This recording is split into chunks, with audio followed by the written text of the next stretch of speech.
I know you've done a lot of work on creativity, and I know that your business, your work is based around creativity.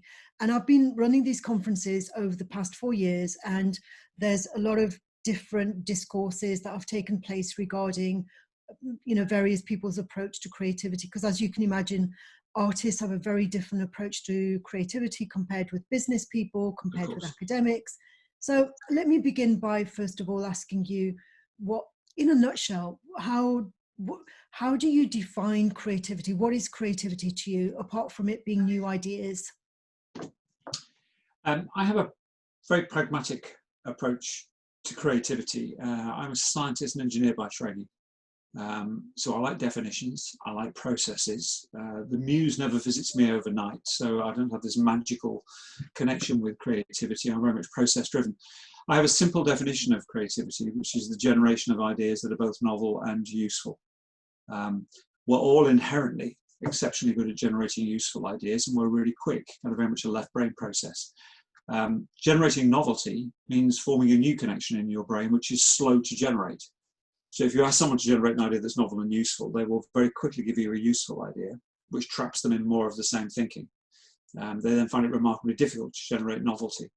And what we've got is a whole range of techniques, and what we do is help organizations understand what happens inside their head to lock them in that more of the same thinking, and then show them the techniques to generate novelty, which they can then combine with usefulness, if that makes sense. Yes, and from a business perspective, to invest in something, there needs to be value in it. It needs to be useful. But Absolutely. if we go to a different domain, like the non-business domain, people will argue that, well, creativity doesn't necessarily have to be valuable, and everyone can be creative. Everyone has ideas, as you know, but I'm sure we'll both agree that not every idea is valuable. So I agree. Well, and it's interesting for me because I split creativity and innovation in two very clear definitions. So creativity is the generation of ideas, which are both novel and useful. Innovation, by contrast, is adding value through creativity. So it's taking the creativity and implementing it. It's the doing part of the equation that actually generates the value. So there's a big difference in my head between innovation and creativity, and the value add element lies in the innovation part of it. It's the implementation side of it. So for me, I see merit in generating ideas that are both novel and useful. What you then do with those ideas is entirely up to you. And the block for most organizations, from a very practical point of view, is the implementation side of it, because it means doing things differently. People don't like doing things differently. That's right. It can be quite risky to do things differently if the way we do things is comfortable for us, and we've been, getting, results which may not be outstanding, but they are good enough. So why change? Well, absolutely. And you mentioned an interesting word, which is risk, because people often associate creativity and certainly innovation with risk. And I will argue long and hard that it's entirely possible to generate very low risk innovation. And the way we do that is to recognize there are mental blocks that happen inside our heads. And much of the creative process for me is overcoming those mental blocks and thinking around those mental blocks. We have a kind of conventional model of problem solving, which is if an organization has a problem that it can't solve, a serious issue, what the problem owner tends to do is sit on the problem and then scan the horizon for possible solutions around it. And they pick the best, they can evaluate each of those ideas, each of those solutions, and pick the best idea. However, the model's fundamentally flawed because what it completely ignores that we have a series of mental blocks inside our head. And when we scan the horizon for possible solutions, we see all solutions, apart from those that are hidden by the mental blocks. And if you can use the techniques to overcome the mental blocks, you discover solutions that you never knew existed previously because they were blocked off from you, but which in retrospect seem blindingly obvious. So we have an interesting experience. We generate lots of creative ideas for organizations. And in the end, they end up with that dope moment where people go, why had we not seen this before? It's now so obvious. It's not a high risk to implement this idea and could transform what we do. So I swear through my engineering and science career in business, I've rarely taken a risk. But what I have done is overcome many, many mental blocks, if that makes sense. Yes, and David, this year the themes that we're focusing on are presence, emergence, and impact. And what you've just said, it leads me very nicely into the question about presence. So sometimes, do you feel that it's simply your presence at a workshop, at an event, or at some,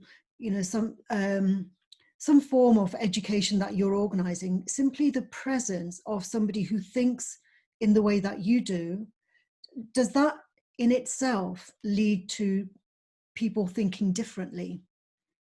Well, I think it does. And I kind of frame it slightly differently, but the same simultaneously, I guess.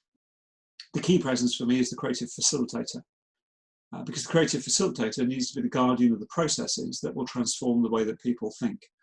And having someone who understands that process and has the interpersonal skills to help individuals escape from their entrapment and show them a different way of thinking is absolutely critical. What the majority of organizations do is, if they have a serious problem, is get a group of experts together. And the experts are the creators and the guardians of the way we've always done things around here. So what you've done is collected together the best people to own and maintain the more of the same thinking. The key role that's often missing is the naive. The facilitator needs to play a naive role. And it's often massively advantageous to have people present within that group that know very little about the problem, because they are unencumbered by history, if you like. They are not trapped in the same way that those experts are. And the key presence for me is the facilitator that can coordinate the inputs and the outputs from the naives and the experts. And it's mixing those two together, which is a particular skill, but it's absolutely essential to unlocking creativity for me. And the person who is naive and non-expert, at the same time, they do have to be very alert, don't they? They do have to be fully present and aware of what's going on. Totally. One of the things that we do quite a lot is spend a lot of time thinking about improvisation. I stumbled across a number of people through various management training programs that kind of introduce improvisation into creativity. And the creative facilitator, the naive that's going to manage the process, has to be incredibly present in the moment and able to react to whatever comes. One of the particular skills for that individual, for me, is the ability to react in the moment, which is what improvisation is all about.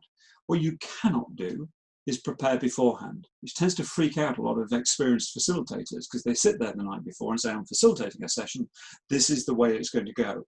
You cannot do that with creativity, because you have to respond to whatever inputs you're receiving in the moment, and you cannot prejudge by definition where they're going to come from.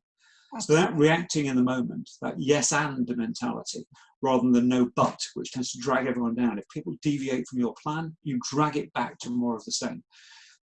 So you need to be able to respond and encourage people to come up with alternative approaches and then react in the moment. So agree in time.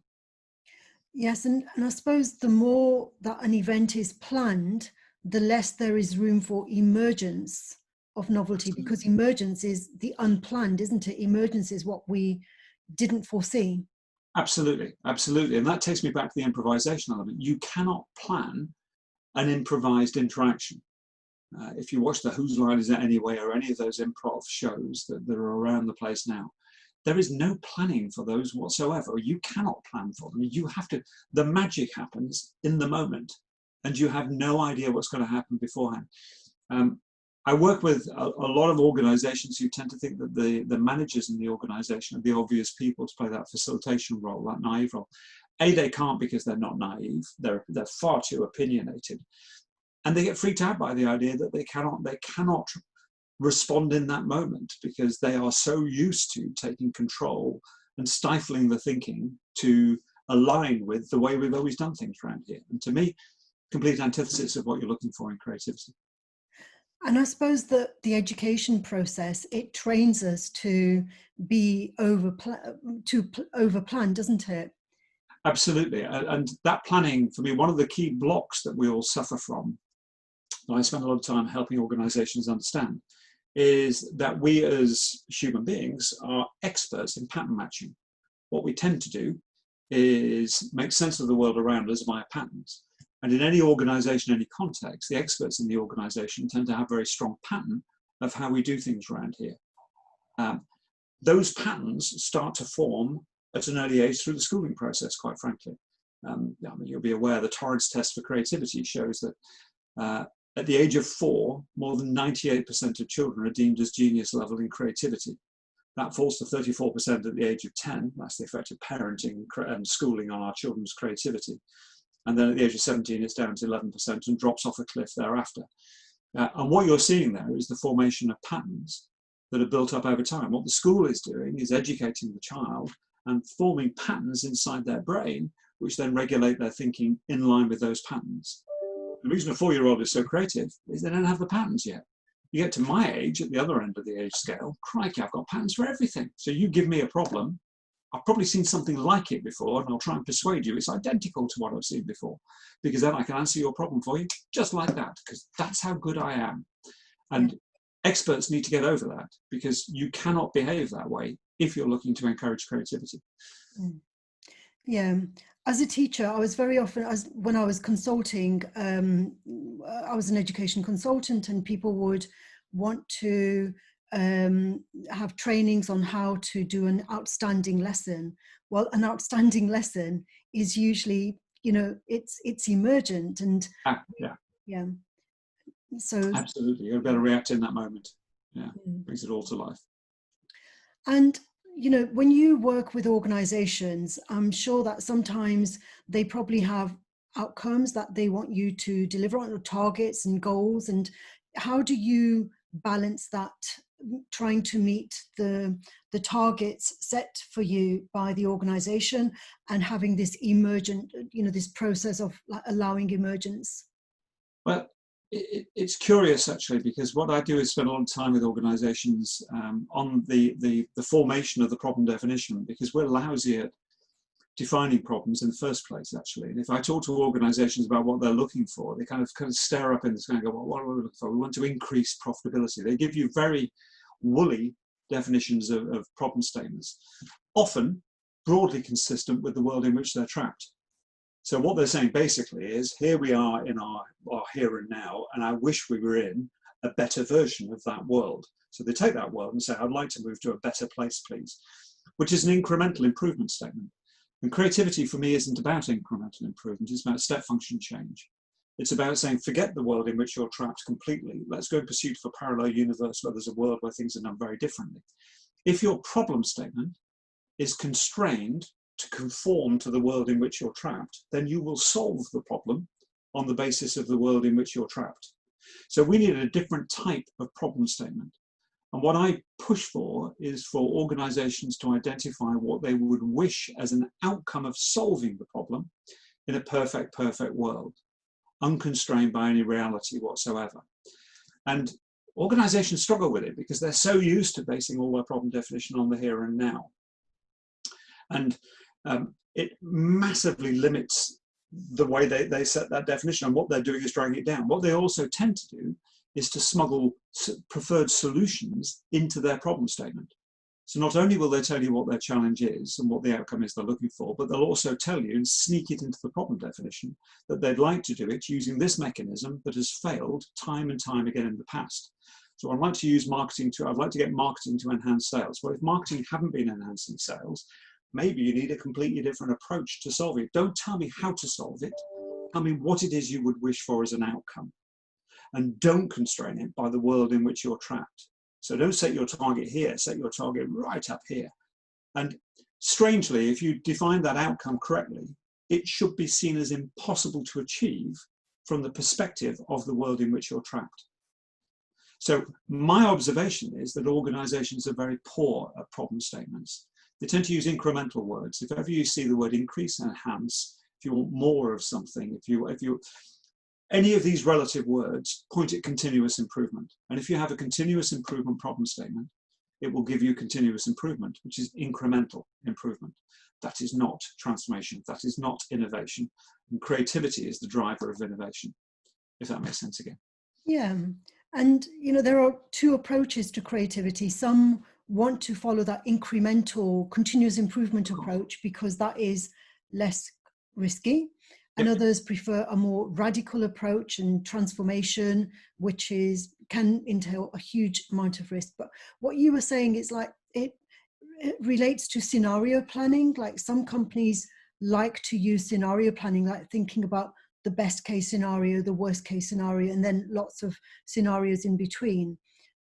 As you were talking, it reminded me of this, the ideal scenario, and having a vision that fulfills the ideal scenario. Do you feel that there's a lot of scope for emergence in scenarios and visions? Oh, absolutely. And I think by defining what you'd wish for as an outcome, what you're not doing is predetermining the process by which you're going to get there. What you're doing is conditioning people to say, don't worry about how to get there. Just tell me what it is, where it is you're trying to go. Recognize as well, people describe best scenarios, but the best scenarios are basically a better version of where they are now. I spend a lot of time defining problem statements or challenge statements or innovation statements for organizations. And people will often say, well, no, this is that's a ridiculous goal. There's no way we can achieve that. You say, what do you mean? They say, well, there's no way, we don't know how to get there. And all they want to do is to drag down the extent of that outcome until they're comfortable with it. When they're comfortable with it, then they're happy to go with it. The fact they're comfortable with it tells me they know how to get there, because they need to be able to plan their route to it. The emergent approach shouldn't precondition how you get there at all. In fact, don't even worry about how you're going to get there. Let's get the outcome, the ideal outcome defined first. Then we can worry about how to get there. Mm. And also, like, a lot of the planning and the goal setting, the target setting, that comes from what we already know. It's our history. Whereas emergence, it's almost like creating the future and having that vision. Absolutely. And stepping into the unknown, not knowing how we're going to get there, as you say. So it's as though we're being pulled by the future rather than being pushed by the past. Totally agree. Totally. And for me, the role of the facilitator, the creative energy behind this is, it should give the team of people involved the confidence that the facilitator is in control. And I always think it's like being kind of a creative Sherpa, if you like. If you're going to climb Everest, and it's an outrageous goal. The Sherpa doesn't plan, doesn't sit there 3 weeks beforehand saying, right, on day 3, we're going to do this, that, and the other. On day 4, we're going to do this, that, and the other. We'll be here by then. They didn't do that at all. What they have to do is react in the moment. But they're totally confident that they will get the group of people there at the end of the day. They have no idea what's coming up, but they know that day by day by day by day, they will get there in the end. And what they have to do is use confidence to bring the rest of the team of people along. Because if you're climbing Everest and your Sherpa looks worried, I suggest you too should be a little bit worried if you're one of the team players. If the facilitator is totally confident that, don't worry, this is the way the process will work, it'll be fine, we'll get there and no one will get hurt, we'll get there and we'll all rejoice at the outcome that we generate. That's part of the spirit of the creative facilitator, which is a particular skill that individuals need to acquire over time. Not everyone can do it. It takes a particular type of person to do it. And what about, earlier on we talked about being in the virtual environment and doing trainings online as opposed to face-to-face. Do you think it makes a difference? A creative facilitator being there present with their energy, exuding that confidence and being alert and aware, can that be achieved just as well in a virtual space? I think it can be achieved in a virtual space, but I think there's a limitation on numbers. I have a kind of a golden rule. If I'm running a creativity session in anger with an organization, kind of face to face, the maximum number of people I want in the room is 6. That's me as a creative facilitator, a problem owner or a challenge owner, and I would only ever want one problem owner. What organizations tend to do is they say, well, we own this collectively. I'm not interested in that. I want a single individual that's being serviced by the creativity session. Otherwise, what you tend to do is dumb down the outcome to give you the highest common denominator, but it's always less than the ultimate that you could have achieved. You then want 2 experts and 2 naives as the maximum number of people in the room. And from my experience using the creativity techniques, if you get any more than 6 people, your creativity tends to fall off really quickly, because the role of the creative facilitator has to be A, to inject the energy, B, to keep absolutely everyone engaged in the process. If anyone starts to drop off the process, I always think it's like spinning plates on poles. high quality entertainment in the 1970s on a Saturday evening was watching people try to spin plates on poles, and how many plates could they spin on how many poles. Inevitably, they go for one too many, that plate starts to wobble, they give it their attention, the rest clatter to the floor. My experience of creativity is very similar to that. And the creative facilitator needs to keep all those plates spinning on all those poles. I can do 5, but I can't do 6, hence 6 people in the room in total. And that energy input is absolutely key. Online, it becomes more difficult more quickly to keep absolutely everyone engaged. I think just you and I is one-on-one. This is very close to a kind of one-on-one interaction. No problem whatsoever.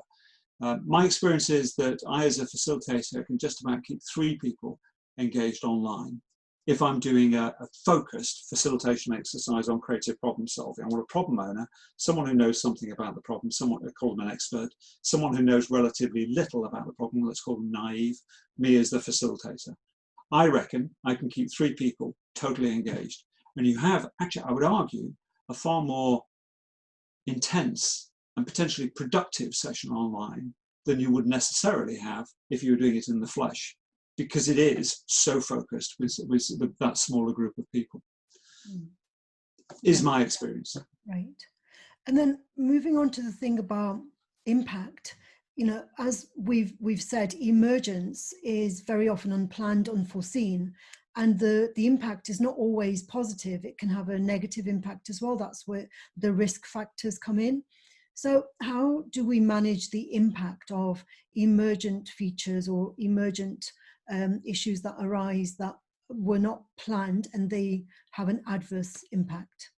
Okay, the adverse impact, I have a simple pragmatic approach, which is you steer away from the adverse impacts. The reason I want one problem owner present in the creativity session is, as a creative facilitator, if I'm a creative facilitator, I've got a problem owner, and I've got 2 or 3 other players involved in the session. Our role is to offer the service to the problem owner. I want the problem owner to walk away with an idea they've never thought of before, novel, but they're excited about doing something with it, useful.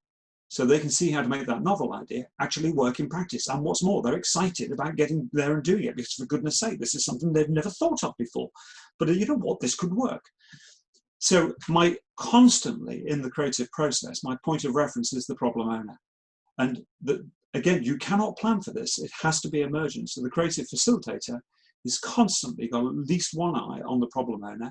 And from time to time, just blatantly ask the question, so problem owner, what are you thinking about this? What are you getting excited about? What's different here that you haven't thought about that you know what might work? So the point of reference as the problem owner keeps me on the straight and narrow in terms of generating a positive outcome.